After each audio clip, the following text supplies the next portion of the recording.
جمال الوجود بذكر الإله وتصفو الحياة بنور هدى. جمال الوجود بذكر الإله وتصفو. جهنم خداوند برای کفار آماده کرده و منافقین و کسانی که صاحب نفس اماره هستند و دولت یهود در آخر الزمان قبل از مسلمان ها شکل میگیره. دولت یهود که اسرائیل نیست و بعد مسلمان کشی میکنن و خداوند مسلمان ها رو بر یهود پیروز میکنه. بعد کوه و درخت و دشت و سنگ و تپه و به صدا در میاد ای برادر مسلمان یهودی پشت من قایم شده، بیا اونو دستگیر کن و به قتل برسان. دجال که ظهور پیدا میکنه، خداوند عیسی مسیح را میفرسته دوباره به دنیا، در حالی که 2 دستش بر 2 بال فرشتگانه، از آسمان میاد پایین کنار منارة البیضاء شرقی دمشق. این دمشقی که الان پایتخت سوریه است. چقدر مسلمان کشی داره توش میشه. سرزمین شام سرزمین محشره.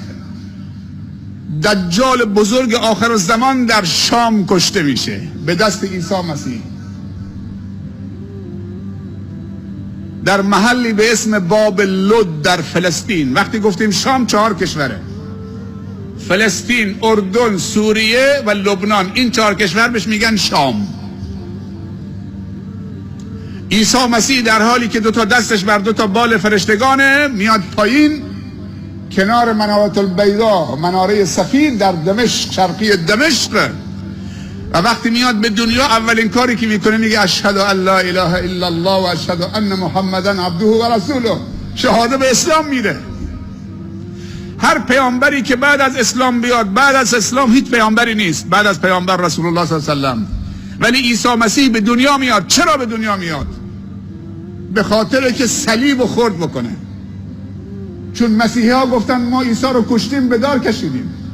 خداوند میگه اینا دروغ میگن. و ما قتلوه یقینا انی متوفیک و رافعک الیه. من تو رو قبض روح کردم و بلند کردم به آسمان. خداوند وقتی که دشمنان عیسی مسیح رفتن که عیسی مسیح رو بکشن، به قتل برسانن، خداوند اونو قبض روح کرد و شبه صورت عیسی مسیح رو انداخت تو کسی که کار دستش بود، خنجر، تو صورت یکی از اونایی که جز قاتلین بود. و وقتی مسیحی ها رسیدن دیدن که چه؟ عیسی داخل، گفت من عیسی نیستم. گفتن نه، صورتت عیسی است دیگه. و خداوند عیسی را قبض روح کرد، پیغمبر اولوالعزم، برد به آسمان ها. پس تنها کسی که پیغمبری که بعد از پیامبر صلی الله علیه و سلم به زمین میاد عیسی مسیحه. یک بار دیگه خداوند بهش اجازه میده بیاد روی زمین و اولین کاری که میکنه میگه اشهد ان لا اله الا الله و اشهد ان محمدا رسول الله. شهاده به اسلام میده. دومین کار در ملأ عام صلیب و خرد میکنه. سرعت دجال الان تعجب میکنید. یک زمانی با قافله از مکه تا بیت المقدس شاید 40 روز بوده با قافله شطور، ولی الان با 2 ساعت میرن با پرواز. یه روزی میرسه که شاید با نیم ساعت برن. یکی از علامات نزدیک شدن قیامت سرعت زمانه. زمان سرعت پیدا میکنه، خیلی سرعت پیدا میکنه. چطوری دجال با همه مردم صحبت میکنه؟ تکنولوژی و فناوری به کجا رسیده؟ این تکنولوژی و فناوری در اختیار دجال هم قرار میگیره. اون زمان دیگه خیلی خودشو عرضه میکنه. پس سرزمین شام سرزمین محشره. خدا داره آماده میکنه. ناراحت نباشید، کودکان سوریه‌ای قتل عام میشن، کودکان عراقی قتل عام میشن، مسلمانان عراق و سوریه و فلسطین دارن قتل عام میشن. این مقدمشه. خدا میخواد اونها رو خالص بکنه. خدا صبر عجیبی بهشون داده که کل دنیا الان ارتشش فرستاده اونجا، همه دارن سرکوب میکنن.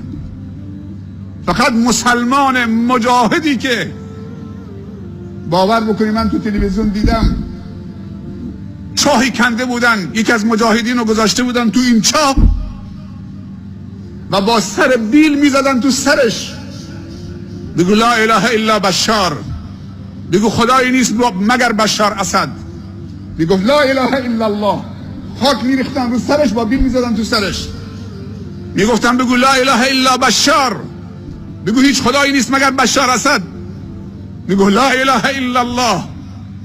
همجور تا خاک آمد رو سینه‌اش، میزدن تو سرش با پوتینشون، میگو لا اله الا الله. خاک آمد رو لبش، من این صحنه رو تو تلویزیون میدیدم. خاک آمد رو چشمش، خاک تکون میخورد وقتی کلمه توحید میگفت لا اله الا الله، تا اینکه خاک کل سرش رو پوشوند. همش میگفت لا اله الا الله.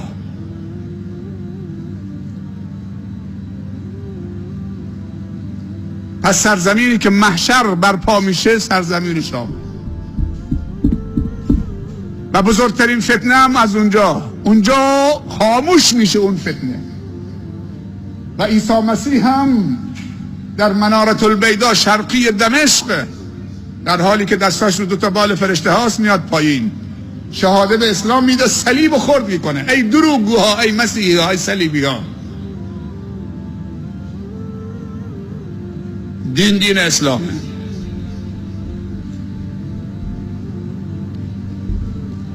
و بعد دنبال میکنه مسیح دجال رو تا پیداش میکنه، دستگیرش میکنه. کجا؟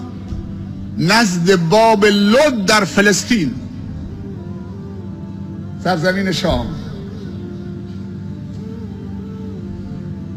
صهیونیسم و اذنابشون و پیروانشون در دنیا همه سربازان دجالن، فکر میکنن مسلمان کشی میکنن. اونجا حضرت عیسی دجال رو دستگیر میکنه و همونجا به قتل میرسن.